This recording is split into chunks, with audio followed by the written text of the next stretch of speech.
আজ কিন্তু আমাদের বাড়িতে হবে চড়ুই ভাতি। সবাই মিলে কিন্তু দারুণ মজা করলাম আর অনেক রান্না বান্না হলো। ভিডিওটা কিন্তু একদম স্কিপ করবে না, পুরো ভিডিওটা দেখতে থাকো। শুভ সকাল বন্ধুরা, তোমরা সবাই কেমন আছো? আশা করছি সবাই খুব ভালো আছো। আমিও কিন্তু ভালো আছি। এদিকে কিন্তু আজ সকালটাই শুরু করলাম খিচুড়ি দিয়ে। কালকে অনেকেই দেখেছো আমার মিনি ব্লগে যে রাত্রেবেলায় খিচুড়ি রান্না করেছিলাম। ওই খিচুড়িটাই কিন্তু সকালে অল্প ছিল, যেটা আমি সকালবেলায় খেয়ে নিলাম। তারপর কিন্তু শুরু হয়ে গেল কাজ। আমার কিন্তু সকাল সকাল স্নান পুজো হয়েছে, আর কাজ বলতে পারো কিচ্ছু হয়নি, শুধু স্নান আর পুজোটাই হয়েছে। আর এখন শীতকালে তো একটাই ঝামেলা, এই বিছানার চাদর ব্ল্যাঙ্কেট মানে এত জিনিস থাকে, একদম বিরক্তিকর লাগে। এই বিছানা তুলতে তুলতেই মনে হয় জীবন শেষ। যাই হোক, কাজ তো করতেই হবে। এদিকে কিন্তু আমি এখন ব্ল্যাঙ্কেটগুলো ভাঁজ করে নিচ্ছি। মাঝে মধ্যে ভাবি ভিডিওগুলো যেমন স্পিডে হয়, কাজগুলো যদি এরকম স্পিডে হতো খুবই কিন্তু ভালো হতো। আর আমার না বিছানার মধ্যে এই ব্ল্যাঙ্কেট ট্যাঙ্কেট দেখতে একদম ভালো লাগে না। আমার বিছানার মধ্যে দুটো বালিশ থাকবে, ব্যাস, এই জিনিসটাই সব থেকে সুন্দর। যার জন্য কিন্তু পাশের ঘরে চেয়ার আছে, ওইখানেই আমি নিয়ে এসে সবকিছু এখানেই কিন্তু নিয়ে এসে রাখলাম। তাহলে দেখতেও ঘরটা খুব ভালোই লাগবে।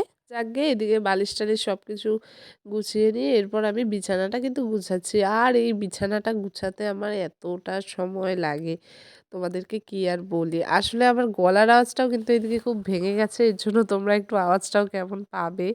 আসলে এত সর্দি লেগেছে না, মানে ডুয়ার্সে গিয়েছিলাম, ডুয়ার্স থেকে বাড়িতে আসার পরে মানে সর্দিতে মানে আমি কিছু কথাই বলতে পারি না, এমন অবস্থা। রাত্রে কিন্তু পিকনিক হবে, তোমরা দেখতেই পারবে, পুরো ভিডিওটা দেখো। বললাম না সকাল সকাল স্নান করেছি, দেখো স্নান করে কত কাপড় চোপড় ধুয়ে দিয়েছি। আর আমার এই সর্দিটার কারণও বলতে পারো কিন্তু এই কাপড় চোপড়গুলো, মানে আমার এমন অভ্যাস হয়েছে এখন সকাল সকাল স্নান করে পুজো দেওয়া। তো মানে একটু দেরি করে দিলেই কিন্তু হয়, কিন্তু না, আমার হচ্ছে ওই সকাল সকাল স্নান করেই পুজো দিতে হবে, যার জন্যই কিন্তু এমন অবস্থা। আসলে কি বলতো, আমাদের যে পাড়াটা আছে এখানে কিন্তু সবাই, প্রায় মানুষই সকাল সকাল পুজো দেয়। আগে কিন্তু দিত না। আমি যেই দেওয়া দেখেছি যে আমি সকাল সকাল পুজো দিই, তারপর থেকেই দেখা যায় যে সবাই সকাল সকাল পুজো দেয়। যাই হোক, তো এখন সবাই সকাল সকাল পুজো দেয়, আমারটা লেট হয়ে যাবে, মানে ব্যাপারটা একটু কেমন না, মানে আমিও এখন এমন যে সকাল সকালই পুজো দিই। এই সকাল সকাল পুজো দেওয়ার জন্যই কিন্তু আমার এই সর্দি ছাড়ে না। এদিকে কিন্তু আবার যে কোমরের বেল্টটা আছে ওটা এই বালতিটার মধ্যে ঢুকিয়ে রাখছি। এই বালতিটা আমি আগে ইউজ করতাম, জল টল রাখতাম, কিন্তু তারপরে ওই যে জলের ড্রামটা আনার পরে থেকে বালতিটার ইউজ হয় না, ওখানে ওই বেল্ট, তারপরে যেগুলো টুনি বাল্ব, এগুলো ঢুকিয়ে রেখে দিয়েছে। আর আমার একটা অভ্যাস, আমার কিন্তু এই অভ্যাসটা বলতে পারো যাই না, মানে প্রত্যেকদিন জিনিসপত্র মোছা। এখন তাও বলতে পারো অনেক কমেছে। আগে তো একদম মানে ডেইলি, প্রত্যেকদিন। এমন একটা দিন বলতে পারো বাদ নেই যে আমি মুছি না। প্রত্যেকটা দিন আমি সব জিনিসপত্র মুছতাম।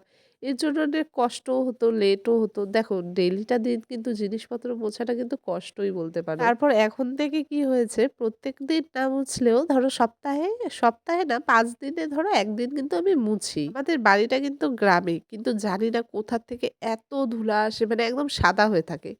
প্রত্যেকটা দিন মানে আয়নাটা বাদ, খালি ড্রেসিং টেবিলের আয়নাটা বাদ, আর মানে টি টেবিলটা যে আছে কাচের, একদম সাদা। টিভির উপরটা সাদা। মানে একদম সাদা। কোথা থেকে যে এত ধুলো আসে কে জানে? ডেইলি দিন মুছে রাখলে কি বলতো, জিনিস পরিষ্কারও থাকে। যার জন্য কিন্তু চেষ্টা করি আমি প্রায় দিনই মোছার।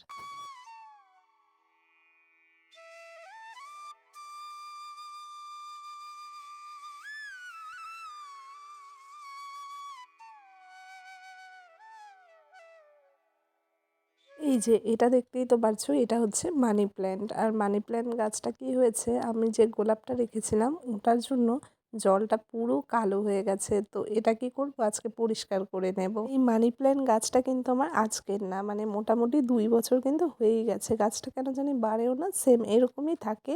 মাঝখানে যখন হলুদ হয়ে যায় কয়েকটা পাতা, ওই পাতাগুলো আমি ফেলে দিই। মানে গাছটা কিন্তু এতটুকুই আছে, আর বাড়ে না। তারপর এখান থেকে আমি আরও আ দুটো পাতা নিয়ে আরেকটা জলে যে দেখতে পারো, ওই যে কালারিং বক্সের এখানে, ওখানে রেখে দিয়েছি। মানি প্ল্যান্ট গাছ হয়তো উত্তর দক্ষিণ কোনো একটা ব্যাপার থাকে যে এদিকে রাখতে হয়, আমি ঠিক জানি না। তোমরা যদি জেনে থাকো আমাকে একটু বলবে, তাহলে আমি ওই দিকেই রাখার চেষ্টা করব। গাছটা নাকি বাড়লে ভালো।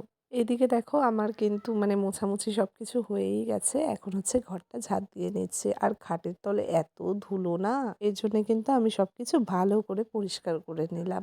আর ধুলো মানে হাওয়াও ছিল হালকা হালকা, মানে ধুলোগুলো উড়ছিল। এইবার কি হয়েছে বলো তো, শীতটাও যেমন দিয়েছে আবার রোদও দিয়েছে দিনের বেলা। মানে কয়েকদিন ডিসেম্বরের কয়েকটা দিন মানে একটু ভালোই ঠান্ডা ছিল, কিন্তু তারপর থেকে কি রোদও যেমন দিয়েছে আবার শীতও রাত্রেবেলায় ফেলেছে ওরকমই। আর আমার এই জায়গাটায় বলতে পারো তোমরা সারাদিন রোদ থাকে, এখানে তুমি মানে শুয়ে থাকতে পারবে, এত আরাম লাগে। আমাদের বাড়িতে যদি রাত্রেও কেউ আসে এই বারান্দাটাই বসতে চায়, কারণ বারান্দাটা সারাদিন রোদ পায়, রাত্রেও এতটা গরম থাকে না। মানে ঘরের পাকা কিন্তু ঠান্ডা, কিন্তু এই জায়গাটার পাকা খুবই গরম। এদিকে দেখো আমি বালিশগুলো কিন্তু রোদ দিয়ে রেখেছি, কারণ এত যেহেতু রোদ পড়েই তো বালিশগুলো ফুলে যায়, ভালো লাগে। ঠান্ডার দিনে একটু গরম হয়ে থাকবে। যাকে বালিশ টালিশ রোদ দেওয়া তো আছেই, এদিকে আমি কিন্তু এখন ঘর মুছে নিচ্ছি। এই তো দেখো তো লাঠিটা পড়ে গেল। ঘর কিন্তু আমি নিমাইল না একটা পিঙ্ক কালারের কি একটা এনেছিলাম, ওই যে স্মার্ট পয়েন্ট আছে না, ওখান থেকে এনেছিলাম। ওই যে ওটা দিয়ে আমি ঘর মুছি। নিম অয়েলটাই মনে হয় বেশি ভালো, কিন্তু এটার দেখি গন্ধটা আবার ভালো খুবই, তাই কিন্তু এটা দিয়েই মুছি। কিন্তু এরপরের বার ভাবলাম যে নিম অয়েলটাই কিনবো, কারণ ওটা দিলে নাকি মাছি টাছি কিছুই পড়ে না। দেখতেই তো পারছো রোদটা কেমন দিয়েছে। এই রোদের মধ্যে আমি কিন্তু সোয়েটার পরে আছি, আসলে কাজের ফাঁকে যে সোয়েটারটা খুলবো ওইটুকুরও সুযোগ পাচ্ছি না। এদিকে কিন্তু ঘরের কাজ কমপ্লিট করে টোরে আমি কিন্তু চলে আসলাম বাইরে। দেখেইছিলে তো মানি প্ল্যান্ট গাছটা দেবো, তারপর চিরুনি দেবো, এগুলো পরিষ্কার করতেই চলে আসলাম। আর মানি প্ল্যান্ট গাছটা প্রথমে কিন্তু সার্ফ দিয়ে সে কাঁচের যে গ্লাসটা আছে ওটাকে বেজে দিলাম, তারপরে কিন্তু ভালো করে ধুয়ে দিলাম। ভালো করে গাছগুলো ধুয়ে নিয়ে চলে আসলাম কিন্তু উঠান ঝাড় দিতে। উঠানটা এখনই ঝাড় দিয়ে রাখছি, কারণ পরে আর বিকালে দিব না। এই জন্য এখনই, বিকালে কি, বিকালে তো আমি থাকবোই না, বাড়িতে চলে যাব। বললাম না আজ হবে আমাদের বাড়িতে চড়ুই ভাতির।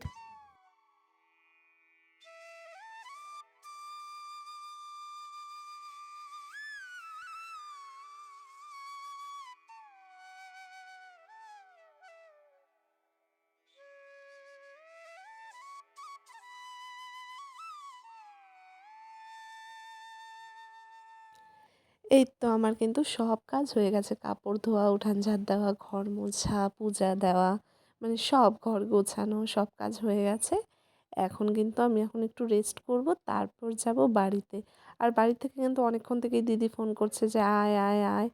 আমি হচ্ছে এই যে কাজগুলো করছি এর জন্য লেট হয়ে যাচ্ছে, ওরা কিন্তু চলে এসেছে। হাত মুখ কিন্তু একবারে ধুয়ে এসেছি, এখন একটু চুল টুল আঁচড়ি। এই যে মোটামুটি এখন অনেকই বাজে। মানে দেখো, বাড়ির যত্নও যেমন নিতে হবে তেমন কিন্তু নিজের যত্নও নিতে হবে। তারপর ওই যে চুল টুল আঁচড়িয়ে মুখ টুখ ধুয়ে চলে যাচ্ছে বাড়িতে। বাড়িতে যাওয়ার আগে ভাইগনাকে একটু ফোন করলাম যে একটু আমাকে আগাতে আয়। ও কিন্তু আসলো আগাতে, ওর হাতেই কিন্তু ব্যাগটা আমি দিয়ে রেখেছি, আর আমি কিন্তু হেঁটে হেঁটে যাচ্ছি। তারপর ও কি আর আমার ব্যাগের ওজন নিতে পারে, পরে কিন্তু দুইজনেই যাচ্ছি। আর ওই যে দেখতে পাচ্ছ ওইটাই কিন্তু আমাদের বাড়ি, আর এটা হচ্ছে আমার ভাইগনা। রাস্তা দিয়েও যাওয়া যায়, আমি কিন্তু মাঠ দিয়েই গেলাম। মাঠ দিয়ে যেতে না খুব ভালো লাগে, কারণ এখন ঠান্ডার দিনে এখন কয়েকদিনই মাঠ দিয়ে যেতে পারবো, তারপরের থেকে তো রাস্তাই ব্যবহার করতে হবে। আর এই যে দেখো আমাদের পোয়াল, আর এদিকে বাবা হচ্ছে লোকজন আছে ওরা কাজ করছে এখানে, এই যে পোয়াল আনছে। আর এই জায়গাটাই কিন্তু আজকে আমরা পিকনিক খাবো। 1 hour later বাড়িতে এসে ভেবেছি তো মা রান্না করে রেখেছে, যখনই দেখি গামলাটা তুলে রান্না তো হয়নি, মা আজকে প্রচুর কাজে ব্যস্ত। এখানে আছে মাছের তেল, কাঁচা মাছ আছে, আমি দেখে তো কপালে হাত, বাড়ি থেকে খেয়ে আসিনি। ওই যে সকালে দেখলে একটু খিচুড়ি খেয়েছি, ওই খিচুড়ি খাওয়া অবস্থায় কিন্তু আছি। এদিকে কিন্তু মাও প্রচুর কাজে ব্যস্ত, বুঝতেই তো পারো বাড়িতে জামাই আসলে মানে কত রকমের কাজ থাকে। যাকে এদিকে কিন্তু আমি এখন রান্না বসিয়ে দিচ্ছি, রান্না করব। দেখতেই তো পারলে মাছ ছিল, ওই মাছগুলোই এখন ভেজে তাড়াতাড়ি করে রান্না করব। রান্নাটা মনে হয় না তেমন ভালো হবে, খুব তাড়াহুড়ার মধ্যে করেছি তো। আর মিক্সচার মেশিনেরও একটা নাট নাকি খুলে গেছে। আর এইদিকে দেখো দিদি তেঁতুল মাখা করছে, মানে এত এত ঝাল হয়েছিল আর দারুণ টেস্ট হয়েছে। তারপর কিন্তু আমার বড় চলে এসেছে বক্স নিয়ে, বক্সটা সেট করছে। কি একটা নষ্টর মতো হয়ে গেছিলো জানি, কিন্তু পরে কিন্তু ঠিক হয়ে গেছে। এদিকে দেখো আমার ঝোলও কিন্তু হয়ে গেছে। আর এদিকে পিকনিক খেতে এসে সবাই ঘুমিয়ে পড়েছে, দেখো তো কি অবস্থাটা, মানে কখন কি হবে কোনো ঠিকই নেই। খালি আমার বর এসে খালি ওই যে বক্সটা দিয়ে গেল, তারপর কিন্তু খাওয়া দাওয়া করে একদম সন্ধ্যাবেলায় এসেছে। এই যে এই ভিডিওটা কিন্তু একদম সন্ধ্যাবেলার। আর এখানে হচ্ছে আমাদের পিকনিকেরই একটু টুকটাক আলোচনা হচ্ছে যে কি আইটেম হবে এই সব। আর ভাইগনার সাথে আমার এখানে গল্প হচ্ছিল। আর মুখটাকে দেখো কি করছে। এই দেখো পিকনিকের লাইটও কিন্তু আমার বর নিয়ে চলে এসেছে। তারপর কিন্তু সব রকম আলোচনা হওয়ার পরে বাজারে ফাইনালি পাঠাচ্ছি। আর বাবা এখানে কিন্তু নিয়ে এসেছে, মানে আমাদের বাড়িরই মুরগি আছে, ওই মুরগিটাই আজকে খাওয়া হবে, দেশি মুরগি আছে তো। 2000 years later. এই দেখো অনেকক্ষণ পরে কিন্তু এই যে মা কিন্তু বসিয়েছে পায়েস। আজকে হচ্ছে কিন্তু খেজুর গুড়ের পায়েস। মানে প্রথমে কি হয়েছে বলো তো, খেজুর গুড় যে এনেছে এটা জানে না, তারপরে দেখে যে খেজুর গুড়, তারপরে বললাম যে হালকা করে দিয়ে দাও, সেন্টটা হলে কিন্তু ভালো লাগে। বেশি কথা বলতে কিন্তু আমার মার মতো পায়েস কিন্তু খুব কম মানুষই বানাতে পারে, মানে এত টেস্টি হয়, মানে কিছু বলারই নেই, দারুণ টেস্ট। এই তো চলে আসলো এতক্ষণে বাজার। আমরা কখন থেকে বসে আছি, মানে মোটামুটি ধরো 8টা তো বেজেই গেছে এগুলো করতে করতেই। দেখো এখন কিন্তু আসলো বাজার, বাজারে কিন্তু অনেক কিছু নিয়ে এসেছে। তারপর কিন্তু আমরা দেখছিলাম যে কি কি এনেছে। এই যে দেখো গোল গোল বেগুন, পরে ডিম এনেছে অনেকগুলো, এখানে প্যাকেট প্যাকেট তেল আনা হয়েছে, সব মানে বেশি বেশি আনা হয়েছে। এমন না যে পিকনিকে খাওয়া হবে, তো পিকনিকের জন্য অল্প অল্প। আবার আজ মানে বলেছিলাম যে চাটনি বানানো হবে, এর জন্য কুলো এনেছে, কিন্তু পরে মনে হয় চাটনিটা বানানো হয়নি। এটাই আমি আর দিদি দেখছিলাম, তো আমরা ভাবলাম যে না চলো এগুলো কি করি, একটা গামলার মধ্যে করে সব রেডি করে নিয়ে চলে যাই ওখানে, কারণ না হলে আরও লেট হয়ে যাবে। আর ওইদিকে কিন্তু এখন মানে আমরা এদিকে এগুলো রেডি করছি, আর ওদিকে হচ্ছে মানে পিকনিকে যেখানে খাওয়া হবে ওখানে টেন্টটা বানাচ্ছে।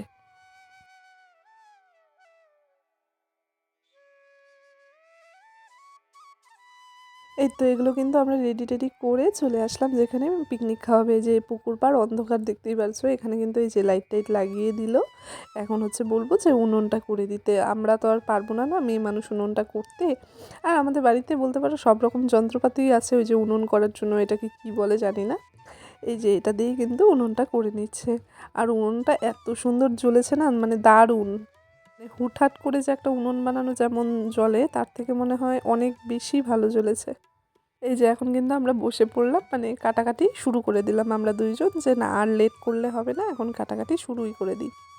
এখন কিন্তু আমি কাটছি এখানে হচ্ছে ফ্রাইড রাইসের, এখানে দিদি কাটছে হচ্ছে রসুন আর আলু, আর আমি ফ্রাইড রাইসের যে জিনিসপত্রগুলো আছে আমি ভাইনা সবাই মিলে কাটছি। এই দেখো উনুন কিন্তু ধরিয়ে দিয়েছে, যেহেতু ডিমের কারি হবে এর জন্য কিন্তু আগেই আর কি সেদ্ধটা বসিয়ে দেবে। এদিকে মা কিন্তু চলে এসেছে আমাদের জন্য পায়েস, আর মনে হয় মানে যেটা টিফিন আছে, সিঙ্গারা ছিল, চা ছিল, পায়েস, এগুলো জিলেপি। তো আমরা তো আর পায়েসটা খাবো না, কারণ না হলে পেট ভরে যাবে। দেখো তো এই যে জিলিপি আর পায়েসটা কি সুন্দর, ওদের তিনজনকে দেওয়া হয়েছে, তিনজনই কিন্তু খেয়েছে। এদিকে কিন্তু ডিম সিদ্ধও হয়ে গেছে, আমার বরকে লাগিয়ে দিয়েছি, আর বাবা এসে দেখো সাইড করে দিচ্ছে, মানে বাবা সবসময় সেফটি জিনিসটা খুব মানে। আর দেখো তো কি সুন্দর মানে ডিমগুলো ভেজেছে, মানে ডিমের কারিটা সত্যি কথা বলতে অন্য দিনের তুলনায় এতটা টেস্টি হবে সত্যি কথা ভাবতেও পারিনি। ও তোমাদেরকে তো বলাই হয়নি, আজকের আমাদের পিকনিকের মেনুতে থাকছে কিন্তু ফ্রাইড রাইস, বেগুনি, ডিমের কারি, আর থাকছে চিকেন।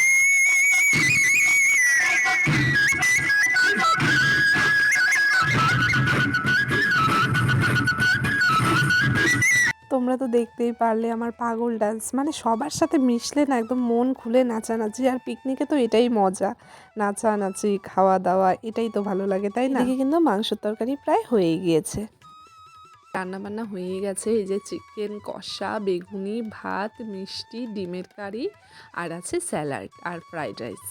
রান্নাবান্নাটা মানে কি হয়েছে সেটা আমি বলতে পারবো না, মানে একটা রেস্টুরেন্ট ফেল, মানে এতটা টেস্টি হয়েছে রান্নাবান্না, দারুণ টেস্ট, দারুণ, মানে কিছু বলারই নেই। চিকেনটা তোমরা বুঝতে পারছো। ভাত খাবি না তো?